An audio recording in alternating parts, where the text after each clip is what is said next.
Haleluya, shalom semua rekan-rekan sekalian dimanapun saudara berada malam hari ini. Ya, kita berjumpa kembali dalam acara pemuritan ya. Malam hari ini kita masuk dalam buku pemuritan 13 ya, bab 122 ya, buku pemuritan 13 bab 122 yaitu duta perdamaian. Ya, duta perdamaian ya. Baik saudara, sebelum kita mulai mari kita berdoa terlebih dahulu. Terima kasih Bapa Surgawi, kami mengucap syukur malam hari ini buat anugerah-Mu bagi kami semuanya, sehingga kami boleh bersama-sama kembali belajar dari kebenaran firman-Mu. Terima kasih Bapa, kami percaya Engkau akan terus menuntun kami, membimbing kami, karena firman-Mu berkata bahwa Roh Kudus akan menuntun kami kepada seluruh kebenaran. Terima kasih untuk roh hikmat dan wahyu yang akan menyingkapkan hal-hal yang rahasia bagi kami. Terima kasih buat air yang hidup yang sudah senantiasa menyegarkan, membersihkan kami, sehingga roh, jiwa, tubuh, bahkan nyawa kami menjadi segar kembali. Terima kasih Bapa. Kami berdoa untuk semua peralatan yang kami pakai ini kiranya boleh berfungsi dengan baik. Terima kasih Bapa.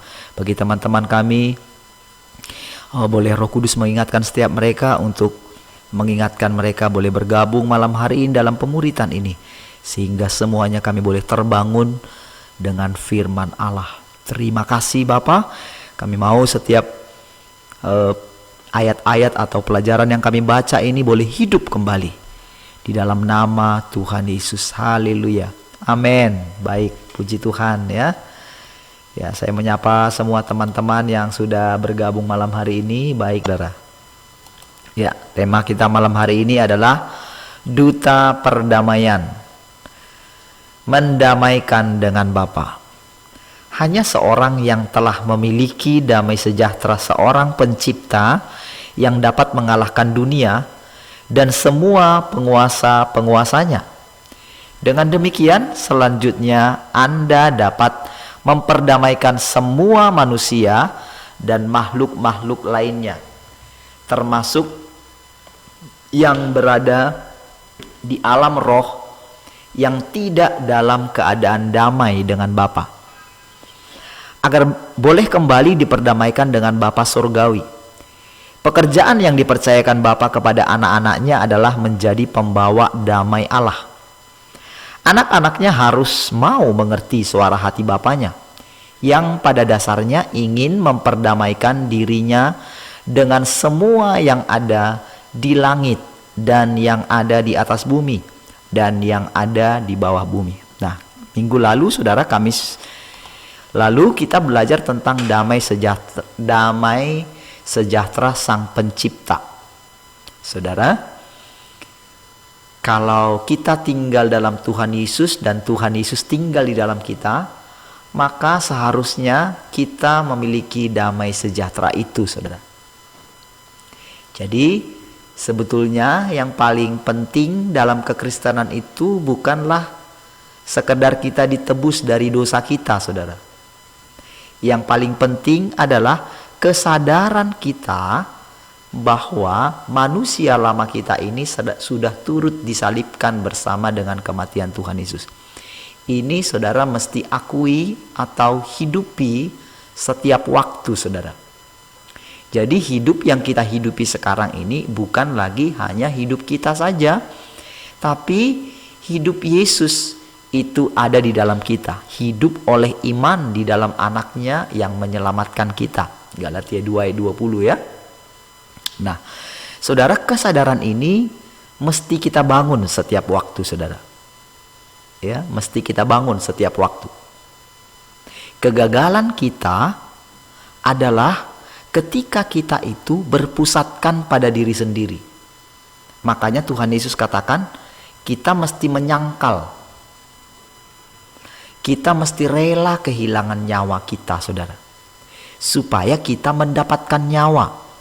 Kita mesti rela kehilangan nyawa kita. Kita mesti memikul salib kita, saudara. Apa artinya kita memikul salib kita?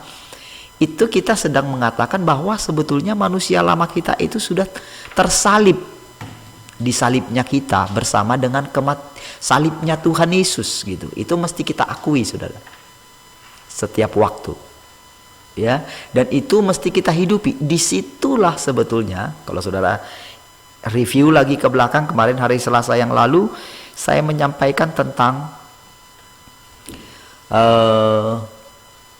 bahwa hidup kita ini bukan kita lagi, tapi Kristus yang hidup di dalam kita. Kita mesti benar-benar menjadi murid. Kalau kita mengetahui kebenaran, ya, kalau kita dikatakan tetap tinggal dalam firman-Nya kemarin, maka kita akan menjadi benar-benar muridnya, dan kita akan mengetahui kebenaran, dan kebenaran itu akan memerdekakan kita. Lalu selanjutnya, apabila kita tinggal terus di dalam Dia, maka anak itu akan benar-benar memerdekakan kita. Jadi saudara, kita ini merdeka bukan Dia memberikan kita karunia, bukan Dia memberikan kita kemampuan, bukan. Tetapi kehidupan Kristuslah yang termanifestasi dalam hidup kita. Ketika kita tinggal di dalam Dia, tinggal dalam firman-Nya, firman-Nya itu mendapat tempat di dalam hati kita gitu, ya, tidak melawan gitu loh. Ketika bangsa Yahudi itu, ketika orang Yahudi, ketika mereka dikatakan kamu ini budak daripada dosa gitu, hamba daripada dosa, mereka tidak percaya gitu.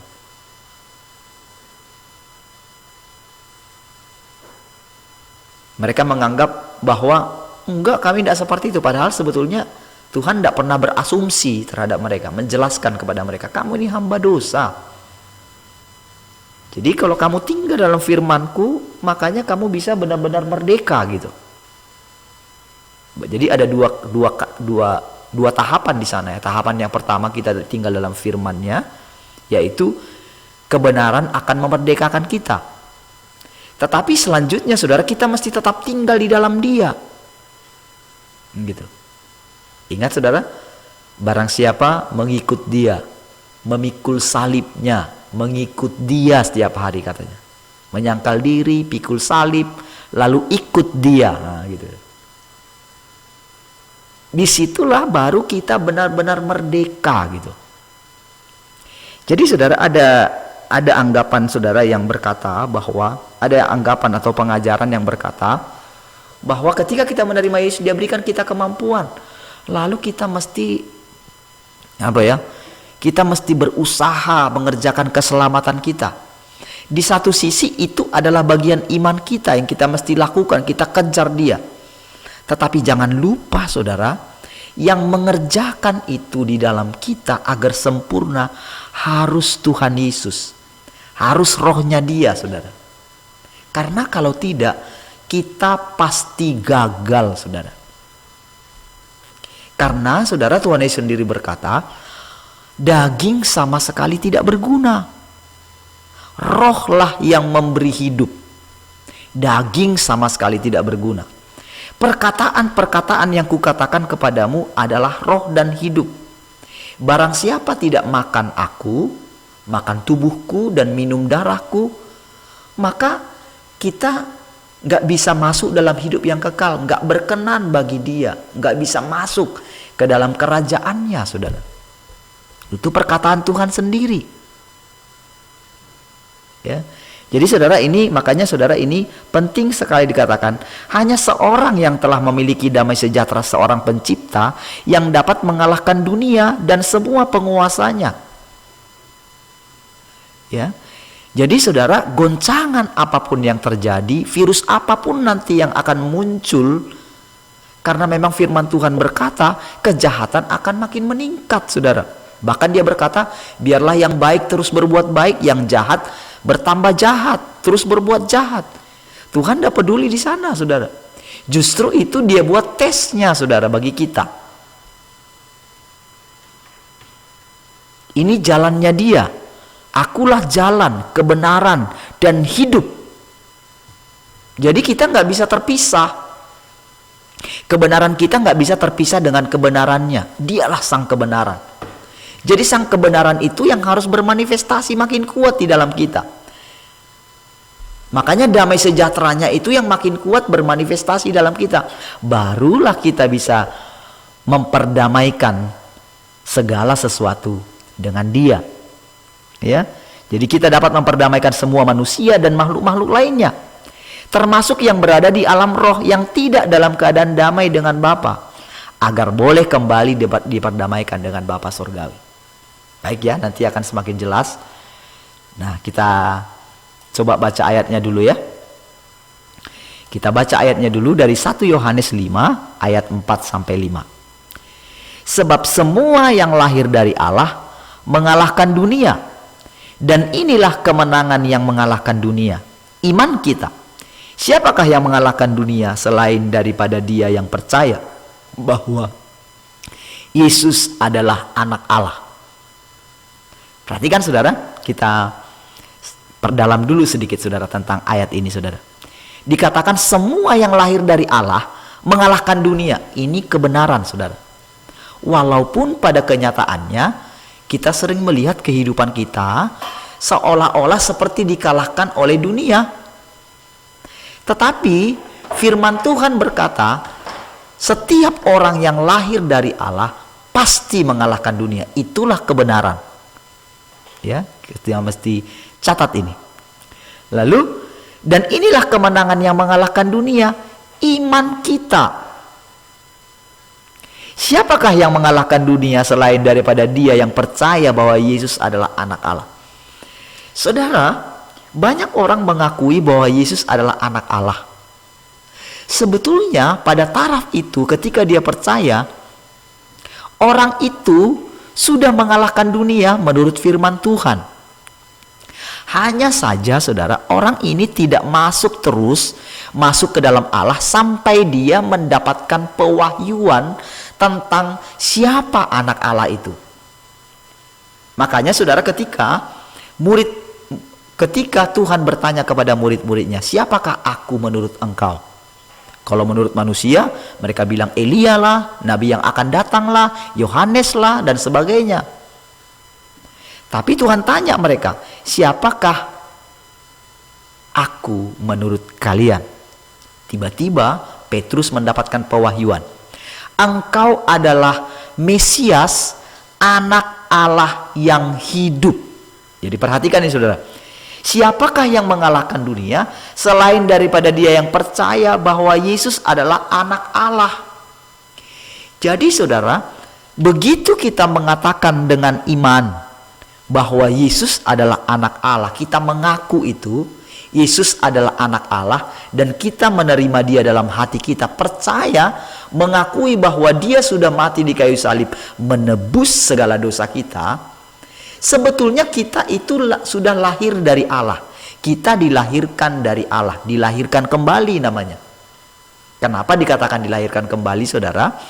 Karena memang awalnya kita itu dilahirkan dari Allah melalui Adam. Hanya saja Adam itu jatuh ke dalam dosa. Dia masuk kembali, dia mati saudara. Jadi dianggap semua keturunan Adam secara jasmani dianggap mati. Lalu datanglah Yesus atau Adam yang terakhir di 1 Korintus pasal 15. Datanglah dia saudara. Lalu saudara, setiap orang yang mengaku dikatakan lewat kebenaran, lewat satu orang yang benar, maka semuanya kita dibenarkan. Jadi saudara, begitu kita melihat atau mendapatkan pewahyuan ini saudara, disinilah kemerdekaan kita. Begitu cara pandang kita terus kepada anak Allah ini, bukan lagi kepada diri kita sendiri, disitulah kemerdekaan kita. Kalau kita menghidupi itu terus, disitulah kita benar-benar mengalami kemerdekaan atau dimerdekakan oleh anak. Jika anak itu memerdekakan kamu, maka kamu pun benar-benar merdeka. Jadi itu dia ya. Jadi itu tadi. Selain siapa dia yang mengalahkan dunia? Selain daripada dia yang percaya bahwa Yesus adalah anak Allah. Jadi kita ini sudah mengalahkan dunia, yaitu kita manusia baru kita ini. yang terus diperbarui sampai memperoleh sesuai dengan gambar haliknya, gambar aslinya, gambar ilahinya. Itulah yang terus mendapatkan yang progresif sifatnya, saudara. Bertumbuh terus ke arah kepenuhan Kristus. Oke? Matius 5 ayat 9. Berbahagialah orang yang membawa damai, karena mereka akan disebut anak-anak Allah. Jadi salah satu ciri daripada anak Allah adalah membawa perdamaian. Dikatakan di dalam Efesus, mungkin nanti ada ayatnya itu muncul ya, bahwa kita harus berkasutkan kerelaan memberitakan Injil damai sejahtera. Artinya kemanapun kita pergi, kita senantiasa memberitakan Injil damai sejahtera, membawa Injil pendamaian gitu. Ini yang dikatakan, berbahagialah orang yang membawa damai, karena mereka akan disebut anak-anak Allah. Kemanapun kita pergi, kita bawa berita pendamaian ini ke segala makhluk. Jadi saudara, kita melawan si jahat atau kuasa-kuasa yang dilancarkan mereka, saudara, melalui roh-roh di udara, roh-roh jahat di udara, atau melalui para dukun-dukun gitu ya, melalui siapapun, atau makhluk-makhluk yang sudah jatuh ke dalam dosa, malaikat-malaikat yang jatuh ya. Ketika ganggu, ketika mereka muncul dalam pelayanan, kita bisa beritakan Injil damai sejahtera bagi setiap mereka. Jadi kita nggak perlu takut sedikit pun. Jadi melawan mereka bukanlah dengan kuasa, tetapi dengan damai yang ada di dalam kita. Itulah yang kita bawa kepada mereka. Makanya dikatakan tadi, berbahagialah orang yang membawa damai, karena mereka akan disebut anak-anak Allah. Jadi ciri anak-anak Allah adalah membawa damai, ya, bukan main bakar, ya, bukan main hancur-hancurin, ya, bukan. Kolose 1 ayat 19 sampai 20. Karena seluruh kepenuhan Allah berkenan tinggal di dalam Dia, seluruh kepenuhan Allah. Dan melalui Dialah Allah memperdamaikan segala sesuatu dengan dirinya, baik yang ada di bumi maupun yang ada di sorga, sesudah Ia memperdamaikannya dengan darah salib Kristus. Jadi segala sesuatu yang ada di alam jasmani ini dengan yang ada di alam roh, melalui salib Kristus itu diperdamaikan kembali dengan Allah Bapa. Jadi karena di dalam Yesus itu berkenan diam seluruh kepenuhan kealahan. Jadi saudara, jadi Yesus yang sama itu, rohnya itu ada di dalam kita. Jadi yang memperdamaikan melalui perkataan kita itu adalah Yesus sendiri, saudara. Makanya tadi perlu kita ulang-ulangi yang tadi, hidup kita bukan kita lagi. Kalau kita masih mengingat terus diri kita, kita akan kekurangan kuasa atau kekurangan iman gitu.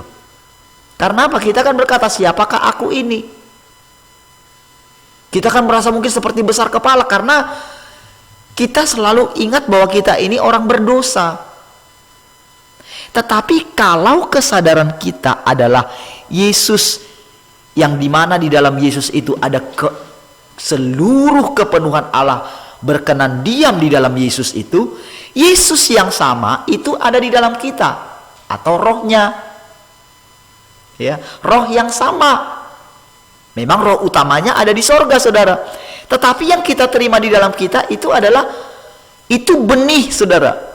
Rohnya itu yang ada di dalam kita. Inilah yang mau bermanifestasi, yang mau bertumbuh terus ketika kita mengucapkan perkataan damai. Maka akan terjadi damai sejahtera. Makanya Tuhan Yesus katakan, kalau kamu menyatakan dosa orang itu tetap ada, maka dosa itu tetap ada. Tetapi kalau kamu mengatakan dosa orang itu tidak ada lagi, maka dosa orang itu tidak ada lagi.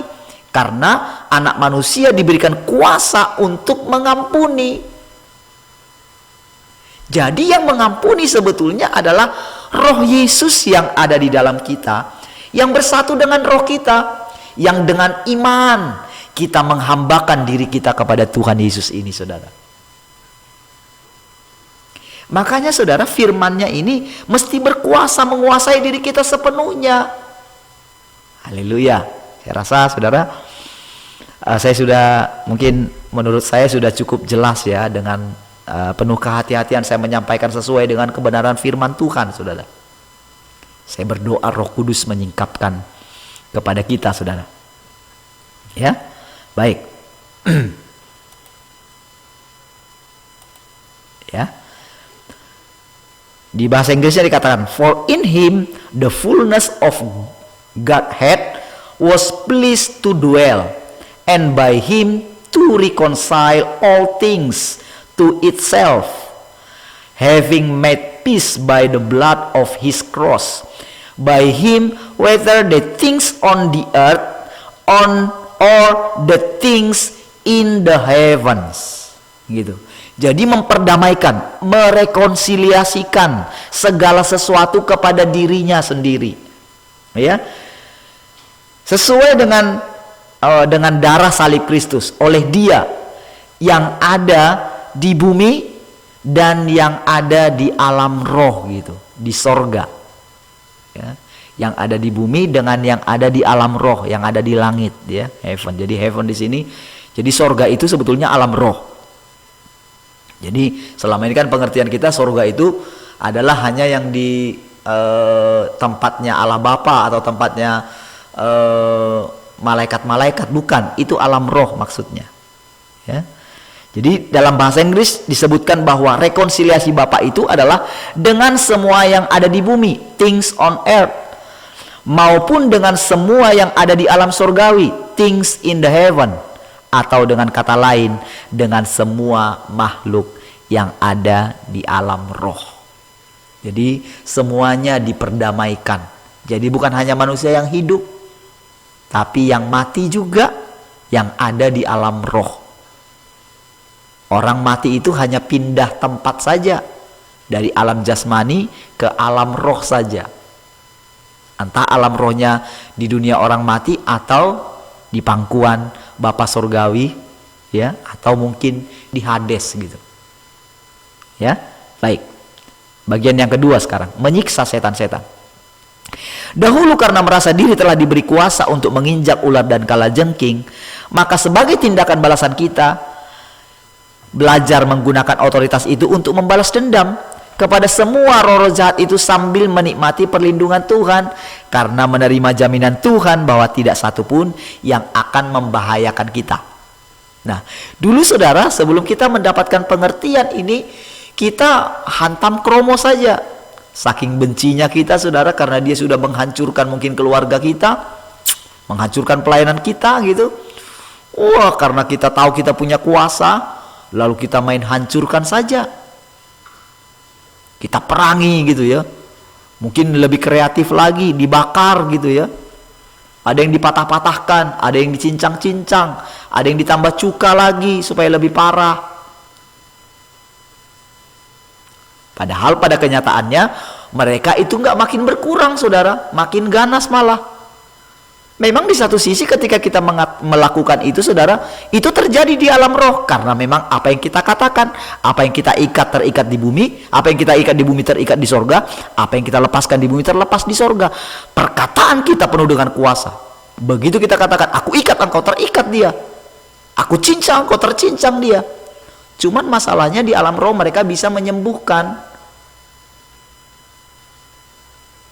Sehingga saudara, karena memang waktunya belum tiba juga, jadi mereka nggak bakalan berkurang, saudara. Itu sebabnya saudara, ketika Tuhan Yesus mengusir ketika roh-roh jahat itu yang ada di dalam seseorang yang kerasukan di Gerasa itu, ya,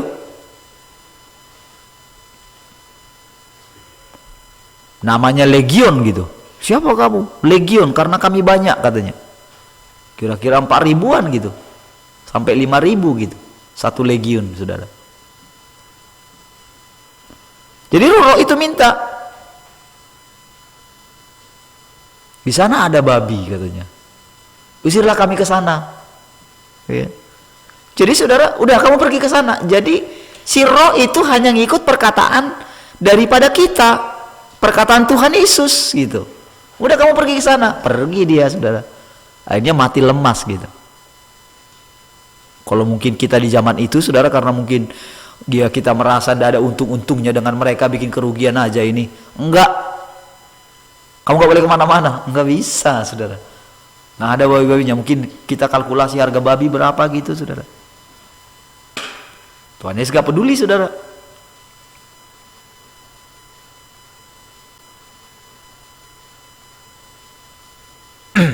Lukas 10 ayat 19.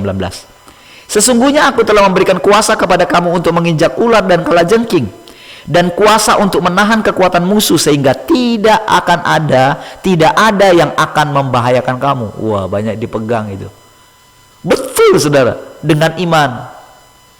Tapi kadang-kadang saudara kita dibuat repot. Kadang menyerang keluarga kita gitu. Kadang menyerang perekonomian kita gitu. Dibuat repot saudara. Mereka hanya berpindah saja. Mereka terikat sementara saja. Roma 16 ayat 20. Allah sumber damai sejahtera akan segera menghancurkan iblis di bawah kakimu. Anugerah Yesus Tuhan kita menyertai kamu. Kita tahu ayat-ayat ini semua. Kejadian 3 ayat 15, aku akan mengadakan permusuhan antara engkau dan perempuan ini, antara keturunan dan keturunannya. Keturunannya akan meremukkan kepalamu, dan engkau akan meremukkan tumitnya. Ini kepada si ular ya.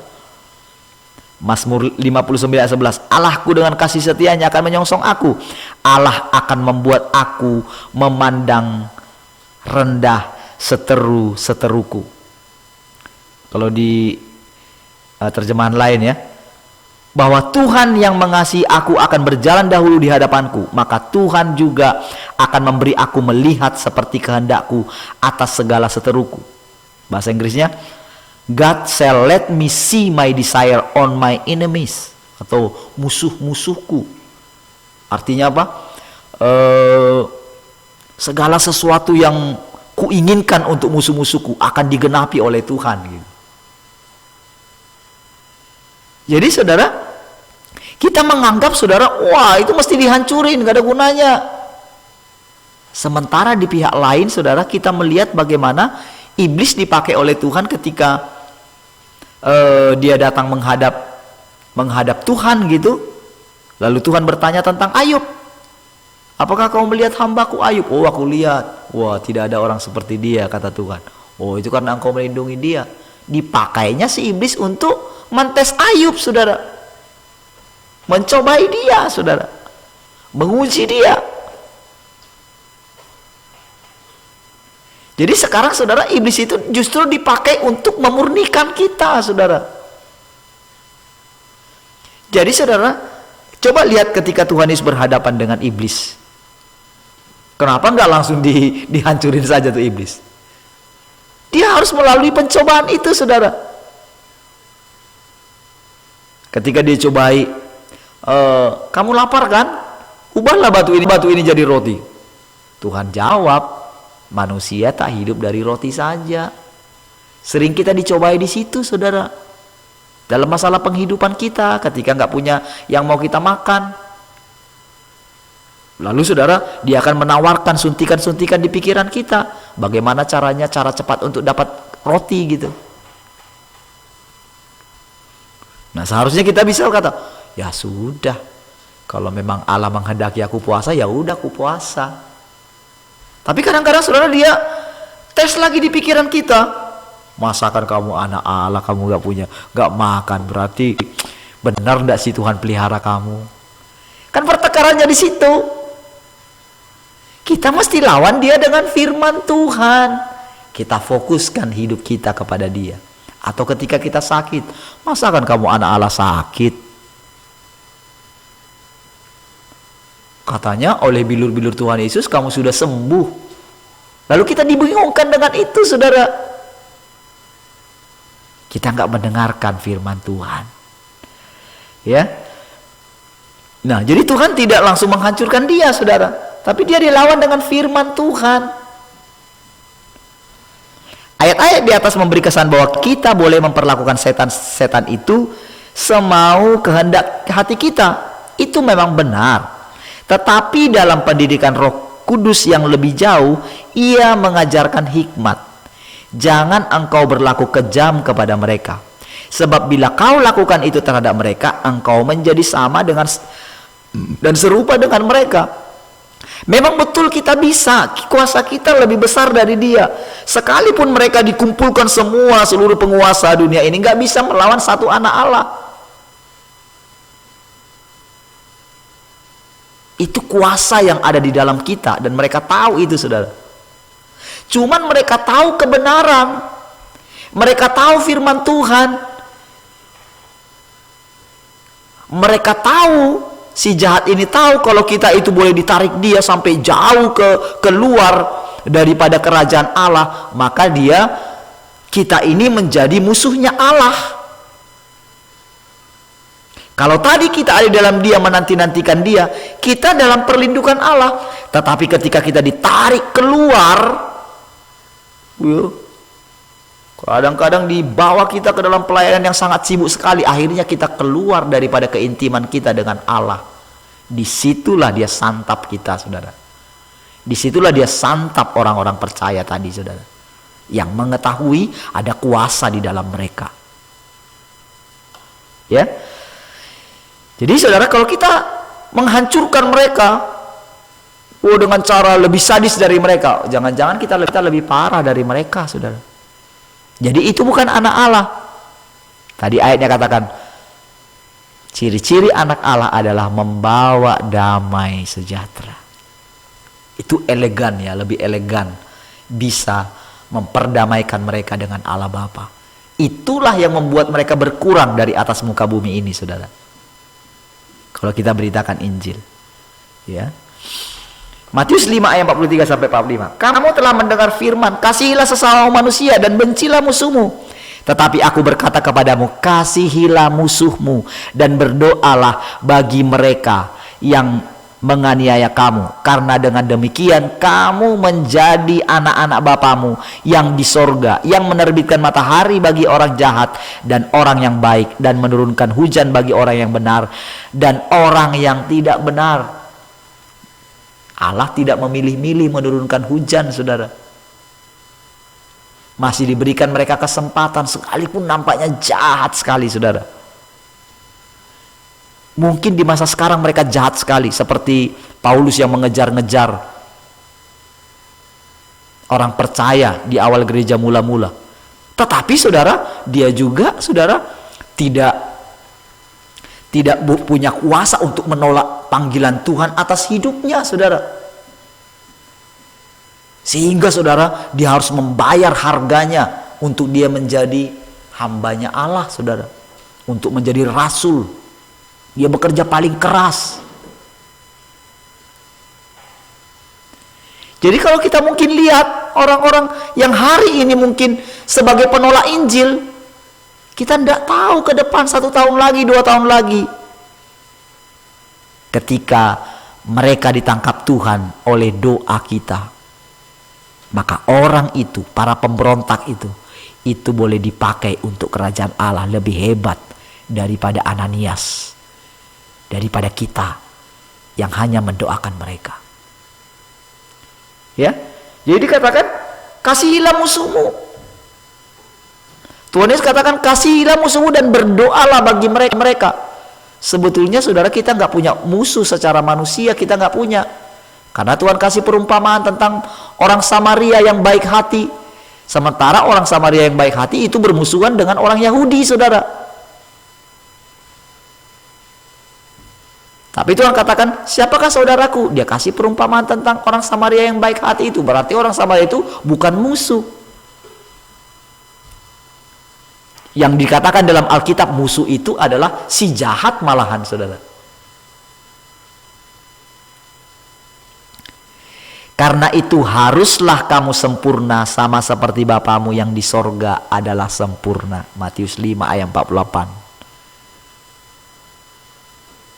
Jadi saudara, panggilan Tuhan atas hidup kita adalah sempurna, sama seperti Bapa yang di surga sempurna. Itu kebenaran. Jangan disanggah, saudara. Ya, kita kan masih manusia. Enggak, itu kebenaran yang harus kita hidupi. Itu panggilan tertinggi. Dan kita bisa mencapai itu karena Tuhan yang mengatakan itu, saudara. Kalau manusia yang mengatakan, kita boleh nggak percaya. Tapi kalau Tuhan yang mengatakan, itu adalah kebenaran. Dan memang itulah target yang harus kita capai. Bukan dengan kekuatan kita, tapi dengan firman yang tinggal dalam kita. Dalam ayat 43 dari Matius 5 tadi dikatakan, kasihilah sama manusia, bencilah musuhmu. Tersirat bahwa kalau sesama manusia, tidak ada yang boleh dipandang sebagai musuh. Sedang yang namanya musuh itu adanya di antara makhluk yang bukan manusia. Golongan apakah mereka? Di luar golongan manusia ada banyak makhluk-makhluk berbentuk roh. Di antara mereka itu ada yang benar-benar musuh, yakni golongan setan-setan dan seluruh pasukannya. Ketika Tuhan Yesus datang, dia mengubah hukum lama itu dengan hukum kasih. Yang dahulu kau anggap musuh itu, kasihilah dan doakanlah, maka kamu akan disebut anak-anak Allah. Pikiran manusiawi tentu cenderung menolak gagasan ini.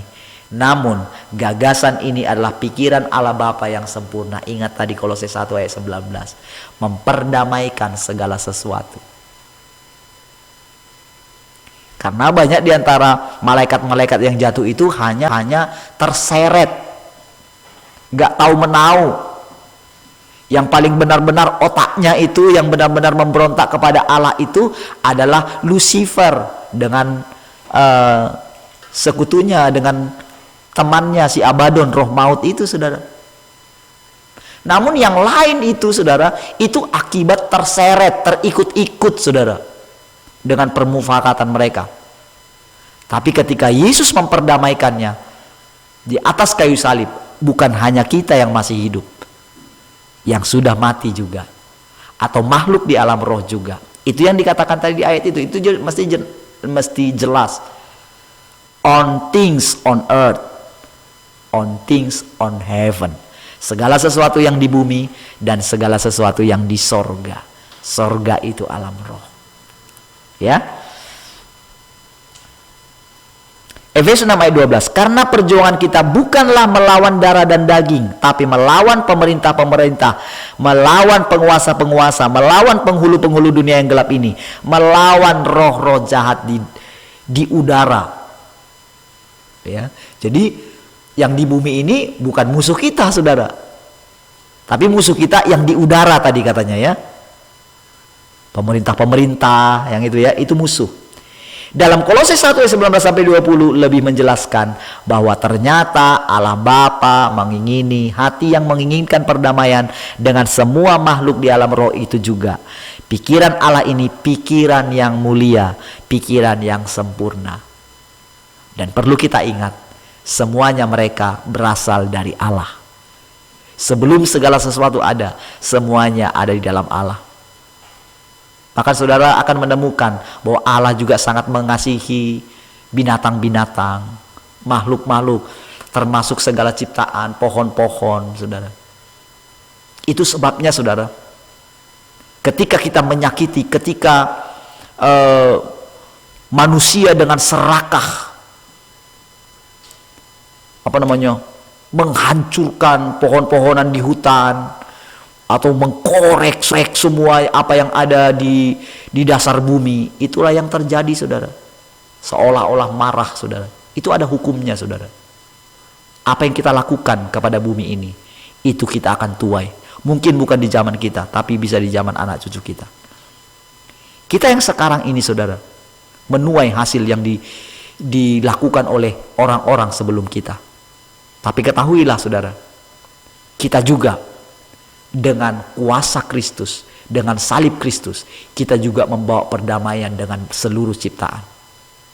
Roma 8 ayat 19 katakan, sebab dengan sangat rindu seluruh ciptaan, all creation, menantikan penyataan anak-anak Allah. Itu saudara dan saya. Yang ketiga, tidak sesuai dengan Alkitab.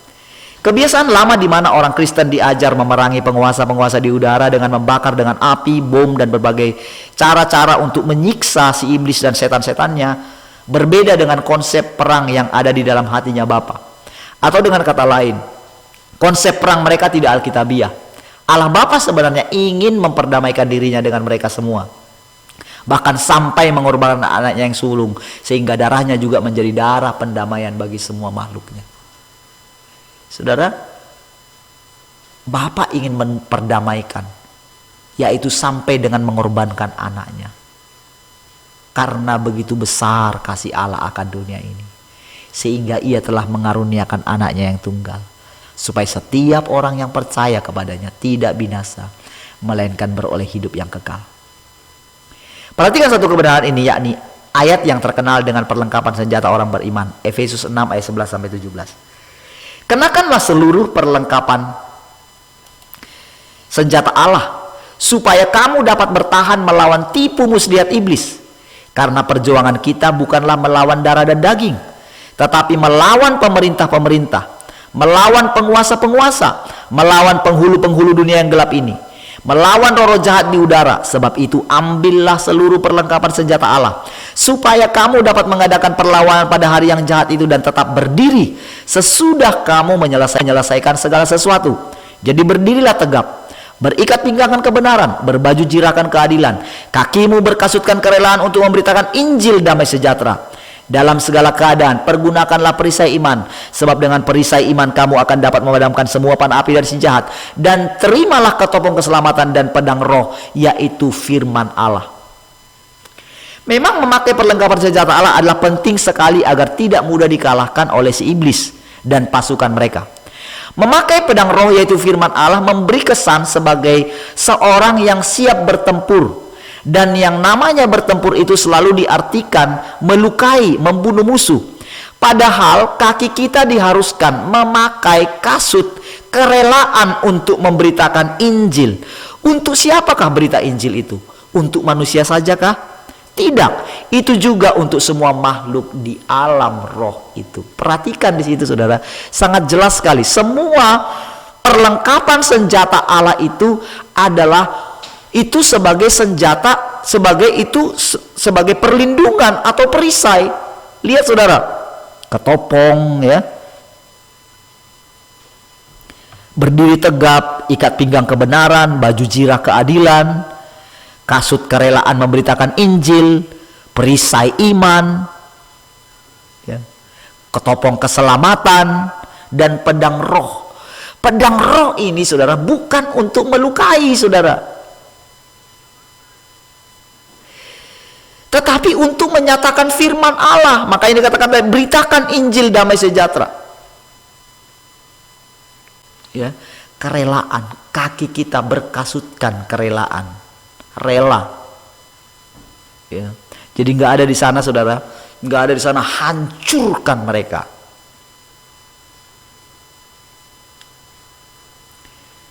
Mengusir bisa, menghardik bisa, saudara. Kalau mereka sudah mulai mengganggu otoritas, kadang-kadang mereka itu mencuri damai sejahtera kita. Kadang-kadang perlu dihardik, saudara. Tapi untuk menghancurkan, melukai, kita tidak diberikan, tidak disuruh melakukan demikian, saudara. Perhatikan Yesus, apakah dia melakukan itu? Apakah dia menghancurkan? Tidak. Dia hanya menghardik, hanya mengusir saja. Ya. Markus 16 ayat 15-16. Lalu ia berkata kepada mereka, pergilah ke seluruh dunia, beritakanlah Injil kepada segala makhluk. Siapa yang percaya dan dibaptis akan diselamatkan, tetapi siapa yang tidak percaya akan dihukum. Garis bawahi di sana, segala makhluk. Jadi bukan hanya manusia, segala makhluk. Kalau Alkitab menulis segala makhluk, ya segala makhluk. And he said to them, go into all the world and preach the gospel to every creature. He who believes and is baptized will be saved, but he who does not believe will be condemned. Jadi siapa yang percaya dan dibaptis itu akan diselamatkan, tapi yang tidak akan dihukum. Jadi bukan lagi karena perbuatan, tapi karena percaya atau tidak. Tapi di bahasa Inggrisnya dikatakan every creature, semua ciptaan. Jadi kalau dikatakan semua ciptaan, ya semua ciptaan. Bukan hanya manusia ciptaan itu, saudara. Makhluk-makhluk itu juga ciptaan. Jadi saudara bisa juga beritakan Injil kepada mereka. Jelas Injil itu harus dikabarkan ke semua makhluk yang berada di atas bumi maupun yang di alam surgawi, yakni alam roh. Things in the heaven berarti tempat-tempat surgawi atau alam roh.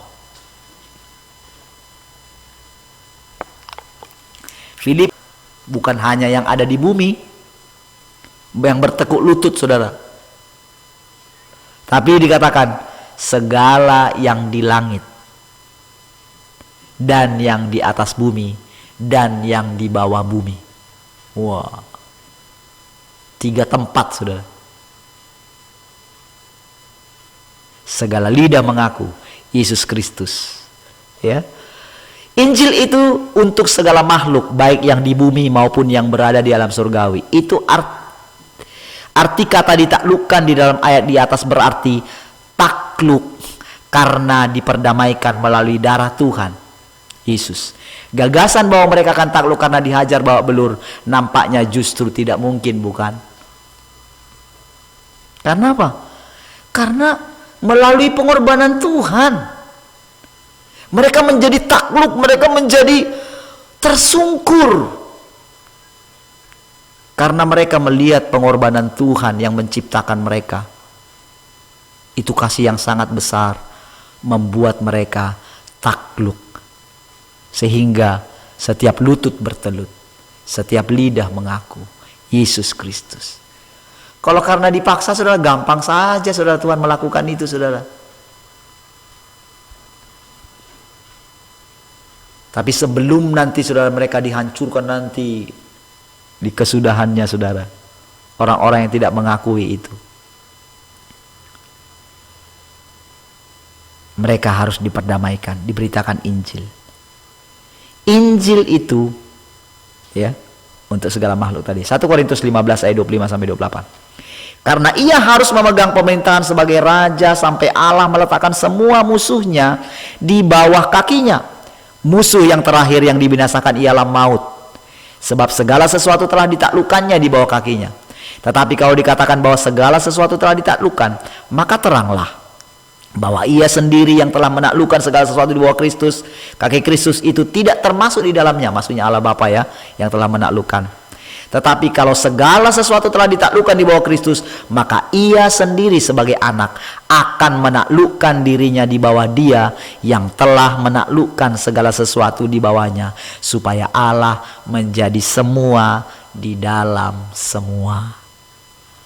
Ya, jadi pada akhirnya Yesus pun menundukkan dirinya di bawah Allah Bapa, supaya dikatakan Allah menjadi semua di dalam semua.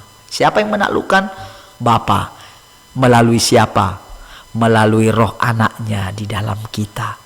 Melalui kita beritakan Injil pendamaian. Kita beritakan kasih. Hei kalian dengar, ketika muncul dalam pelayanan, aku beritakan Injil sama kamu ya. Mungkin kamu disuruh, diutus oleh dukun A, dukun B. Kamu gak capek ya seperti itu. Misalnya kalau dalam pelayanan ya. Kita beritakan Injil, tahu gak? Kamu bisa pindah ke sini. Beberapa kali kita melakukan itu. Ya. Kamu bisa pindah ke tempat kami. Sini ada terang kan? Emang bisa? Katanya bisa. Gimana caranya? Kita beritakan Injil. Itu dengan mudah saudara. Roh itu keluar dari seorang. Bahkan roh itu bisa ditolong kembali kepada penciptanya. Dan dia nggak bikin capek-capek lagi saudara. Nggak bikin kotor lagi di muka bumi saudara. Tuhan Yesus 4. Tuhan Yesus tidak memberitakan Injil kepada orang mati dan setan. Itu pertanyaannya. Ada pertanyaan mengenai pemberitaan Injil kepada orang mati dan kepada setan-setan ini. Mengapa tidak pernah tercatat pada masa Tuhan ada di dunia? Dia pernah memberitakan Injil kepada setan-setan dan orang mati? Ya, tentu saja itu belum dapat dia lakukan karena tawaran akan keselamatan bagi mereka sedang dikerjakan olehnya. Namun dia mengatakan, nanti ada ayatnya ya, ia belum mengucurkan darahnya bagi mereka dan belum ada yang dapat ia janjikan sebelum pembayaran akan dosa. Itu dia selesaikan dahulu. Jadi ia hanya dapat menjanjikan bahwa mereka akan mendengar suaranya dan suara anak-anak Allah yang lain. Tetapi setelah semua genap dibayar dengan darahnya di kayu salib, berita itu disampaikan dan diajarkan melalui rasul-rasulnya. Yohanes 5 ayat 25. Dia berkata, saudara, sesungguhnya aku berkata kepadamu, sesungguhnya akan tiba dan sudah tiba, bahwa orang-orang mati akan mendengar suara Anak Allah, dan mereka yang mendengarnya akan hidup. Sesungguhnya akan tiba dan sudah tiba. Ya, 28 sampai 29. Janganlah kamu heran akan hal itu, sebab saatnya akan tiba bahwa semua orang yang di dalam kuburan akan mendengar suaranya, dan mereka yang telah berbuat baik akan keluar dan bangkit untuk hidup yang kekal, tetapi mereka yang telah berbuat jahat akan bangkit untuk dihukum. Ya. Jadi saudara, orang-orang mati akan mendengarkan suara Anak Allah. Jadi setelah Yesus naik di atas kayu salib, sekarang mereka punya kesempatan. Jadi orang-orang yang belum mendengarkan Injil tapi mereka sudah mati, mereka bisa mendengarkan Injil supaya nanti mereka itu bisa dihukum atau diselamatkan. Kalau enggak, tidak akan adil, saudara, kalau mereka tidak mendengarkan. Makanya Tuhan Yesus katakan, saatnya sudah tiba, saatnya akan tiba dan sudah tiba. Lalu Yesus pergi juga ke dunia orang mati.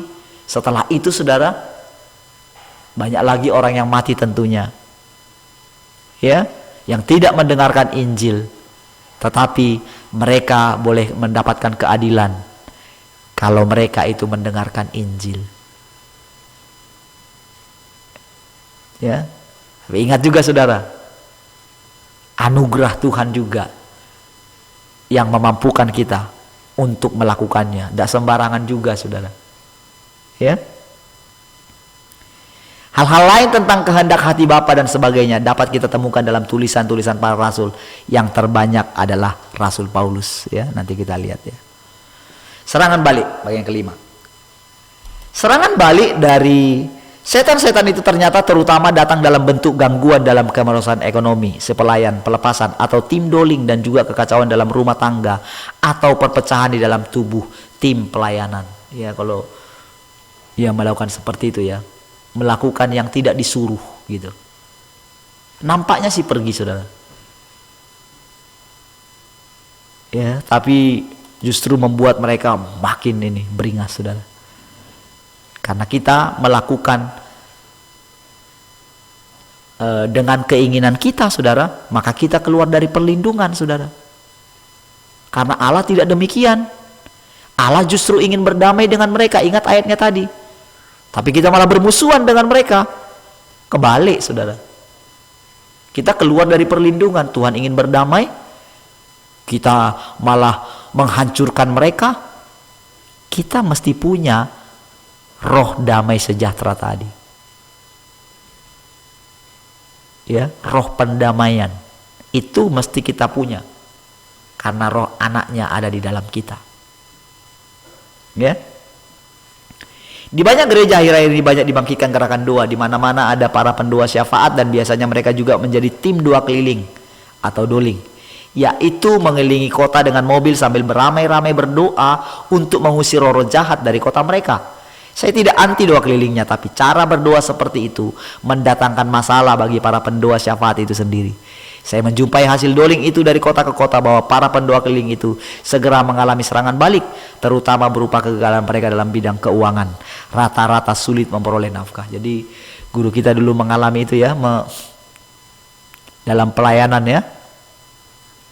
Ketika dia melihat orang-orang yang hancur ekonominya, setelah ditanya, dulu kamu doa keliling? Iya, rata-rata begitu, ya. Cara berperang terhadap setan-setan dan para penguasa di udara seperti itu merangsang mereka mengadakan serangan-serangan balik yang tidak seharusnya perlu dialami. Jadi ada hal-hal yang harusnya tidak perlu kita alami,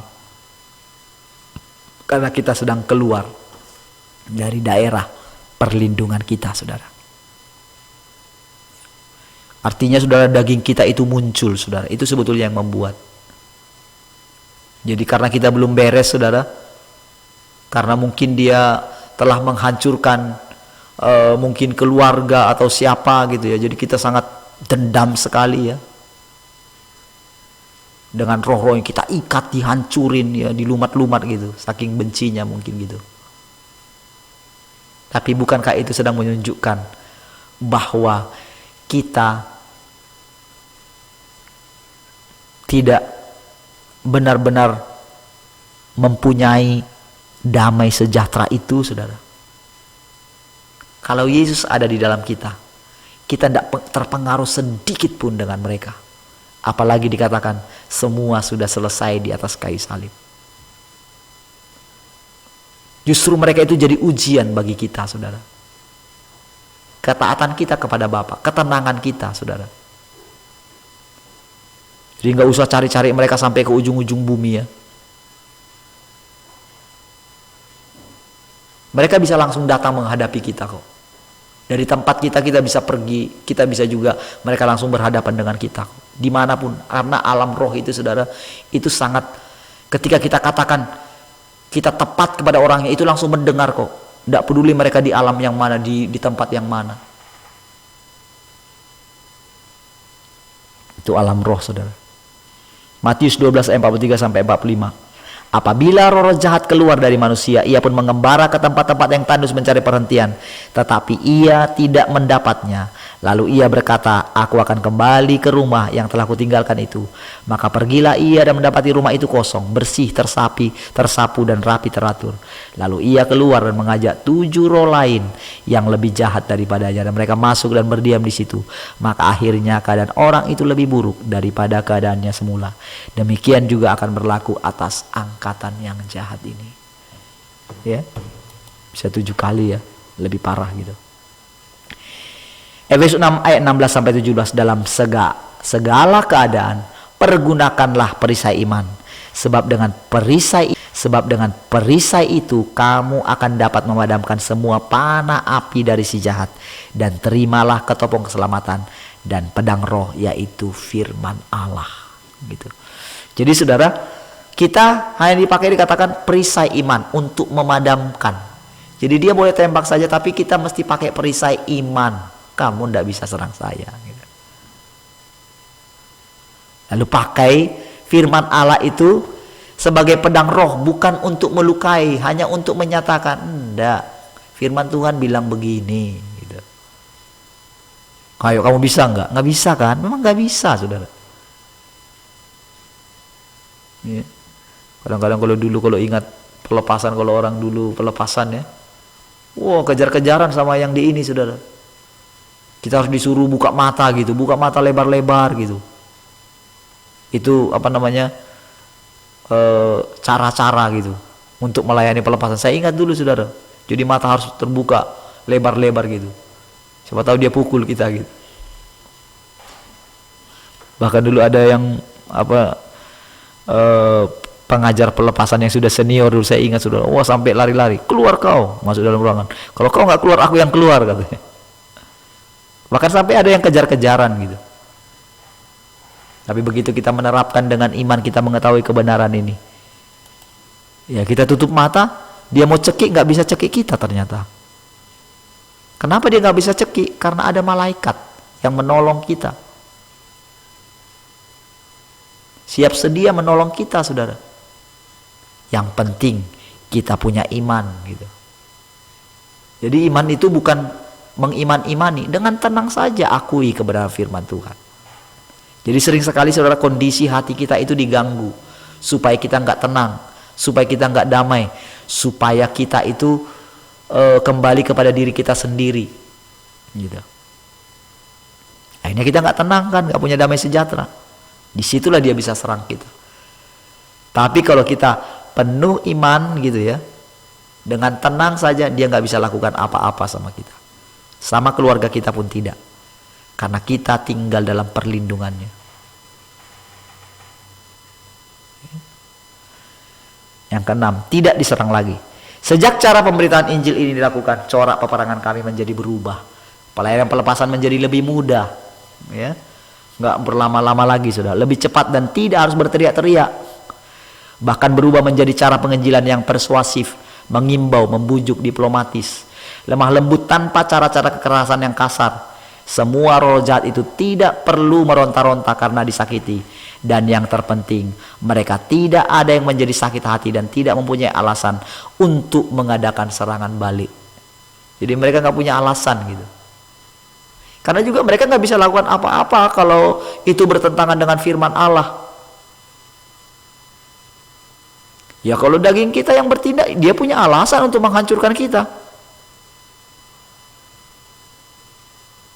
Tapi selama kita tinggal dalam ketenangan, saudara, dia nggak bisa buat apa-apa sama kita. Dan kita nggak perlu capek sekali.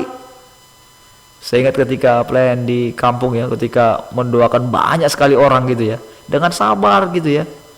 Si pendetanya bilang gitu ya, waduh, hebat juga ya. Kayak kalau biasanya kalau melayani udah capean Pak, tapi Bapak berjam-jam nggak capek ya. Ya kan lembut saja kok. Nggak perlu teriak-teriak gitu. Nggak perlu teriak-teriak tangking-tangking gitu. Tidak memakan energi ya. Bahkan kami tidak memiliki kebencian lagi dalam hati kepada setan-setan, walaupun mereka telah melakukan hal-hal yang jahat di masa lampau kepada kami. Sebaliknya sifat lemah lembut semakin memenuhi kami, dan yang namanya takut setan telah hilang sama sekali. Benar saudara. Kesadaran bahwa kamilah yang telah menciptakan mereka bersama Tuhan Yesus sebagai malaikat-malaikat yang terbawa-bawa terbuang dari sorga karena ulah Lucifer. Kitalah yang menciptakan mereka. Karena apa? Kita tinggal di dalam Yesus. Kita berada di bawah pinggang Yesus. Masih ingat pelajaran tentang Imam Lewi ya, yang sudah membayar perpuluhan karena dia ada di bawah pinggang bapaknya, nenek moyangnya, opungnya, yaitu Abraham. Dia dianggap sudah memberikan perpuluhan kepada Melkisedek, sehingga dia nggak perlu membayar persepuluhan. Kita juga saudara ada di bawah pinggang Yesus ketika kita menerima Tuhan Yesus. Jadi kita yang mencipta mereka, kita nggak perlu takut dengan mereka. Maksudnya kita yang ada di dalam Yesus, karena Yesus yang menciptakan mereka. Kok kita takut dengan mereka? Ciptaan kita sendiri, ciptaan Yesus sendiri. Haleluya. Dalam pernyataannya Allah Bapa bahwa hampir semua setan-setan dapat menerima berita Injil dan mungkin bertobat. Hanya dua di antara mereka yang tidak mungkin bertobat, yakni Lucifer dan Abaddon. Karena mereka berdualah yang telah membangun kesombongan, sehingga mereka dikunci atau dikuasai oleh roh kesombongan, ciptaan mereka sendiri. Jadi roh sombong itu adalah akibat karena mereka meninggikan diri sehingga terbentuk satu roh yang lain. Itulah yang mencengkeram. Jadi ini bukan diciptakan Allah, tapi tercipta sendiri oleh karena mereka berontak terhadap Allah. Jadi mereka tidak mau. Jadi kalau yang namanya sudah dikuasai yang namanya roh ini, waduh, sulit sekali. Ya. Jadi kalau yang lain saudara, kemungkinannya untuk bisa dipertobatkan itu ada saudara. Hikmat yang memimpin Elisa dari Dotan ketika gunungnya diserang oleh orang-orang Aram adalah hikmat yang seharusnya kita contoh. Hanya musuh kita sekarang bukan orang-orang bersenjata, tapi roh-roh jahat di udara itu. Kita baca kisahnya ya. Di dalam 2 Raja-Raja 6 ayat 17 sampai 18. Lalu berdoalah Elisa, "Ya Tuhan, bukalah kiranya matanya supaya ia melihat." Maka Tuhan membuka mata bujang itu sehingga ia melihat. Tampaklah gunung itu penuh dengan kuda dan kereta berapi di sekeliling Elisa. Ketika orang-orang Aram itu turun mendatangi dia, berdoalah Elisa kepada Tuhan, "Butakanlah kiranya mata orang-orang ini." Maka dibutakannya lah mata mereka sesuai dengan doa Elisa. Dia melihat pasukan si bujangnya itu, saudara, tadinya udah takut gitu. Lalu dia berdoa untuk bujang supaya matanya terbuka. Lalu dia pasukan dari bala tentara sorga, yang mengikuti mereka sangat banyak sekali. Kalau mungkin Elisa itu emosi saudara, dia akan bilang, "Ayo malaikat hancurkan mereka semua," gitu. Ini enggak saudara, butakanlah kiranya. Ya, lalu kita lihat selanjutnya. Tetapi jawabnya, "Jangan." Waktu itu saudara mau di ini ya, setelah mereka lihat ternyata mereka sudah terkepung gitu, mau dibunuhkah gitu ya? Jangan gitu ya, kepada raja itu ya. "Bisakah kau bunuh yang kau tawan dengan pedangmu dan dengan panahmu? Tetapi hidangkanlah makanan dan minuman di depan mereka, supaya mereka makan dan minum lalu pulang kepada tuan mereka. Disediakanlah bagi mereka jamuan yang besar, maka makan dan minumlah mereka. Sesudah itu dibiarkannya mereka pulang kepada Tuhan mereka. Sejak itu tidak ada lagi gerombolan-gerombolan Aram memasuki negeri Israel. Bayangkan, hebat nggak itu saudara? Pertempuran yang luar biasa. Bukan dengan menghancurkan mereka, tetapi dengan beri mereka makan. Tapi sejak saat itu ada perdamaian. Itulah peperangan yang diinginkan oleh Tuhan sebetulnya. Menaklukkan mereka dengan kasih, dengan pengorbanan anaknya. Hei, kalian tahu nggak? Tuhan Yesus mati juga loh untuk kalian. Karena mereka juga ditipu. Wow, kita sudah waktunya sudah dihukum kita, nggak layak keselamatan bagi kita. Ayo supaya lebih banyak mereka bagi kita. Kalian nggak bisa lagi masuk ke sana. Dibodoh-bodohin seperti itu, saudara. Karena perjuangan kita bukanlah melawan darah dan daging, tetapi melawan pemerintah-pemerintah, melawan penguasa-penguasa, melawan kuasa-kuasa dunia yang gelap ini, melawan roh-roh jahat di udara. Ya, jadi ada 7. Pengurapan Allah. Urapan adalah kuasa Allah yang diberikan kepada seseorang yang layak memegang otoritas. Bila masih penuh dengan sifat kedagingan, belum layak.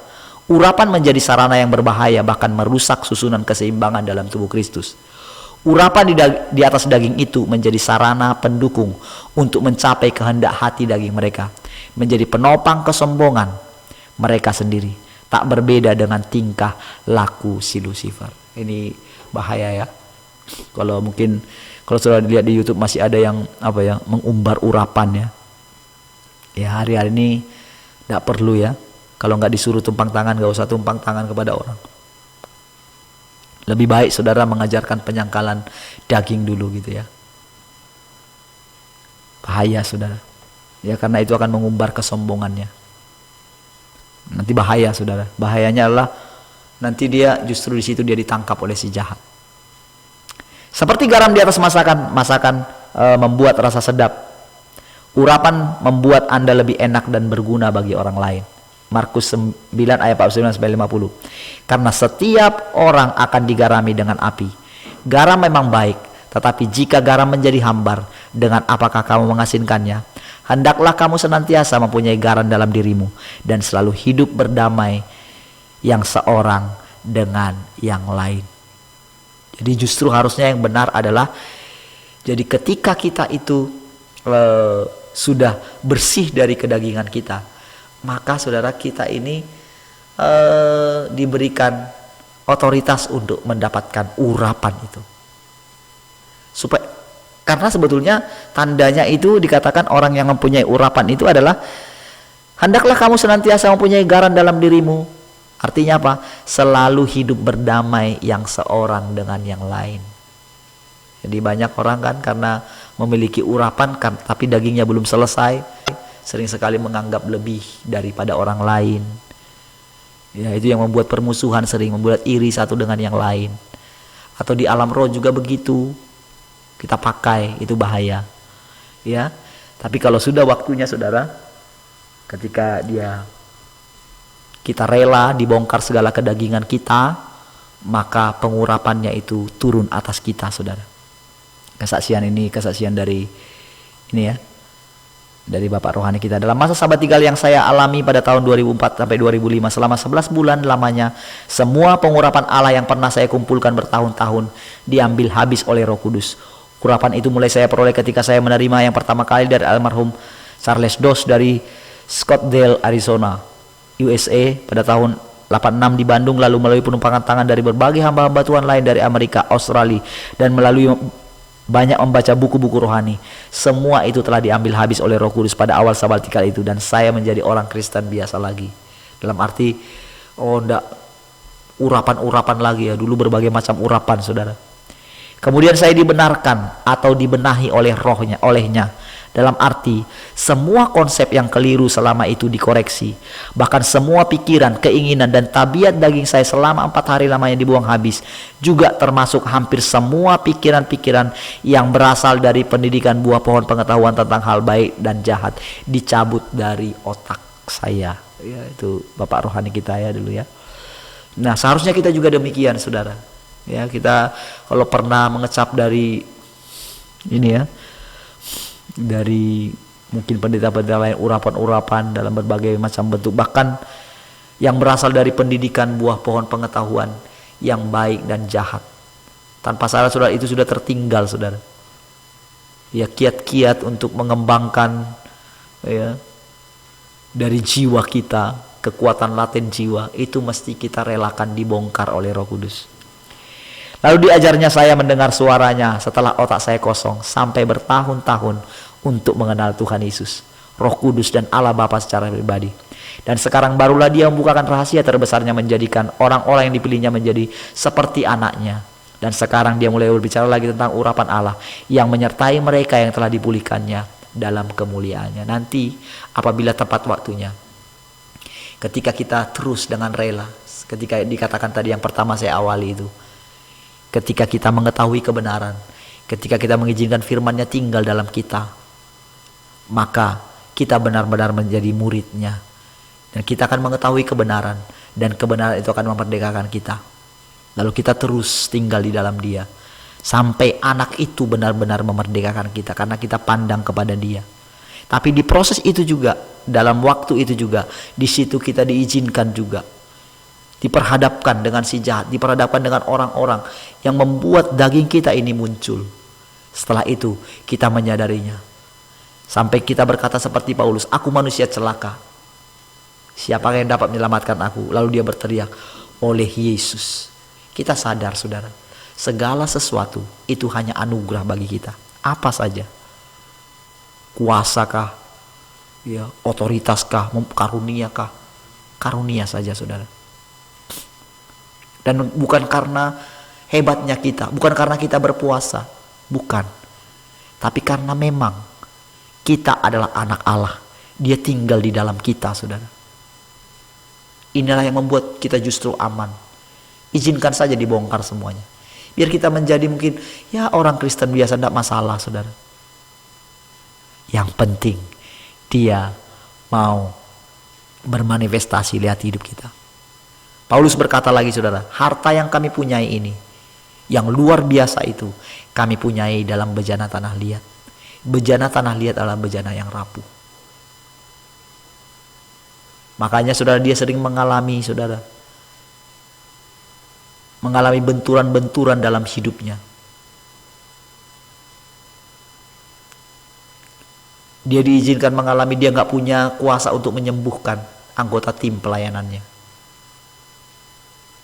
Bahkan ada duri dalam daging, itu utusan iblis. Dia berdoa supaya dienyahkan, tapi Tuhan bilang, justru dalam kelemahanmu lah kuasaku sempurna bekerja.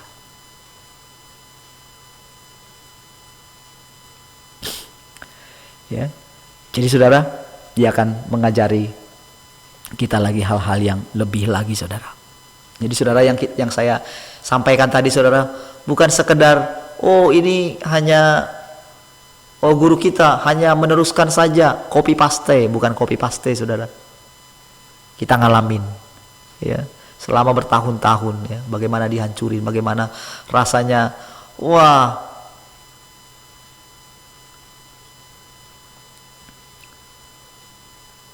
tidak melayani apa-apa gitu. Sampai suatu waktu saudara, ketika mengakui bahwa hidupku bukan aku lagi, melihat manifestasi yang luar biasa. Tapi setelah itu saya diajar juga, saya mulai ditunjukkan kesombongannya, dibawa lagi saudara. Seperti itulah prosesnya, sampai benar-benar Kristus itu tinggal dalam kita. Dua tingkat urapan. Ada dua tingkat pengurapan Allah atas orang percaya. Urapan tingkat pertama, urapan dasar yang membuat kita mampu mengenal keluarga Elohim, menerima pengajaran firman dari roh kepada roh. Ingat saudara, pengajaran ini saudara bukan dari roh kepada pikiran, tapi dari roh kepada roh.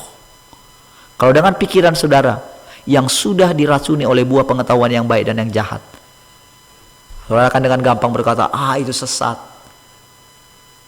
Tapi kalau saudara masuk lebih dalam, maka rohnya akan mengajar roh saudara. 2 Korintus 1 ayat 20-22. Sebab Kristus adalah ya bagi semua janji Allah.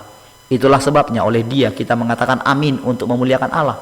Sebab Dia yang telah meneguhkan kami bersama-sama dengan kamu dalam Kristus adalah Allah yang telah mengurapi, memeteraikan tanda miliknya atas kita, dan yang memberikan Roh Kudus dalam hati kita sebagai jaminan dari semua yang telah disediakan untuk kita. Saudara, Dia berikan rohnya kepada kita sebagai meterai, tanda bahwa semua yang dijanjikan tadi itu disediakan bagi kita. Ia adalah amin. Makanya kita katakan ia adalah amin. Jadi kalau kita ini anak Allah, kita ini anak Allah. Bukan karena siapa kita, tapi karena firman-Nya. Itu kita dilahirkan kembali. 1 Yohanes 2:27. Sebab dalam diri kamu tetap ada pengurapan yang telah kamu terima daripadanya. Karena itu tidak perlu kamu diajar oleh orang lain, tetapi sebagaimana pengurapannya mengajar kamu tentang segala sesuatu, dan pengajarannya itu benar, tidak dusta, dan sebagaimana ia dahulu telah mengajar kamu, demikianlah hendaknya kamu tetap tinggal di dalam Dia. Ya, jadi pengurapan itu tetap tinggal dalam kita. Sang pengurapan itu, Kristus yang diurapi itu, tinggal di dalam kita.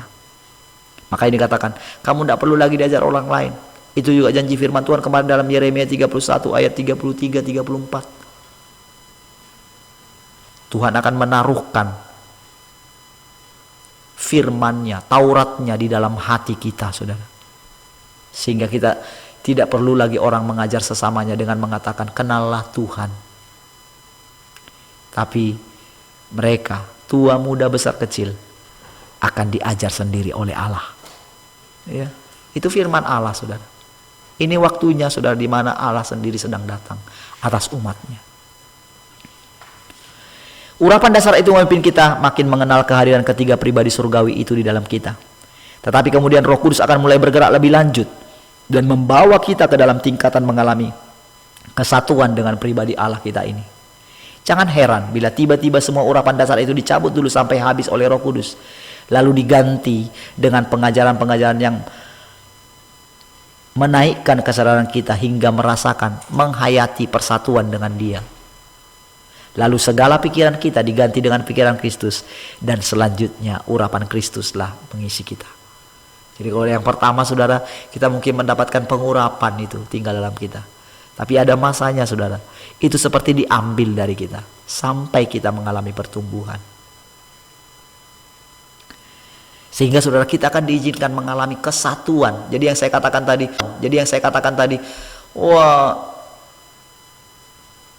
ketika kesadaran kita akan Dia makin tinggi gitu, itu karena kita ini tetap duduk diam di kakinya Dia.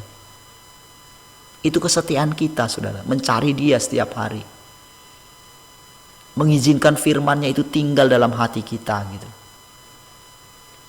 Dia akan membuat situasi supaya kita itu kehilangan nyawa kita, rela kehilangan nyawa.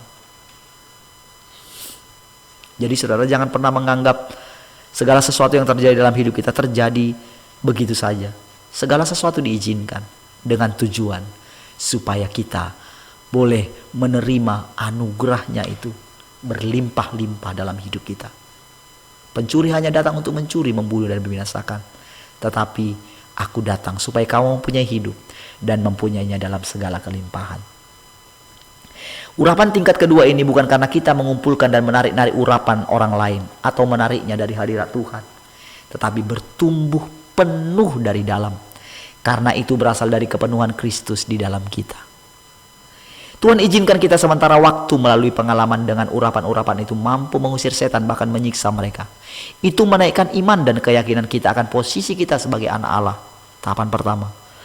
Tentu saja mereka yang suka menyiksa setan-setan akan mengalami juga serangan balik mereka. Bahkan setan-setan itu mendendam lama terhadap mereka. Tapi kemudian Roh Kudus mengajar agar kita tidak lagi menyiksa setan-setan, karena kita harus menyadari sifat-sifat Allah yang penuh kasih dan lemah lembut. Harus membuat kita beda dengan mereka. Kita diubah, bukan hanya naik level kuasa saja, tapi juga naik ke arah keindahan sifat-sifat Allah Bapa yang sempurna. Haleluya. Puji Tuhan, saudara. Wah, mari kita berdoa. Terima kasih Bapa, terima kasih Tuhan Yesus, terima kasih Roh Kudus. Kami bersyukur malam hari ini buat anugerah-Mu. Terima kasih, biarlah kiranya damai sejahtera Kristus itu boleh memerintah dalam hati kami. Dalam nama Tuhan Yesus. Haleluya. Amin.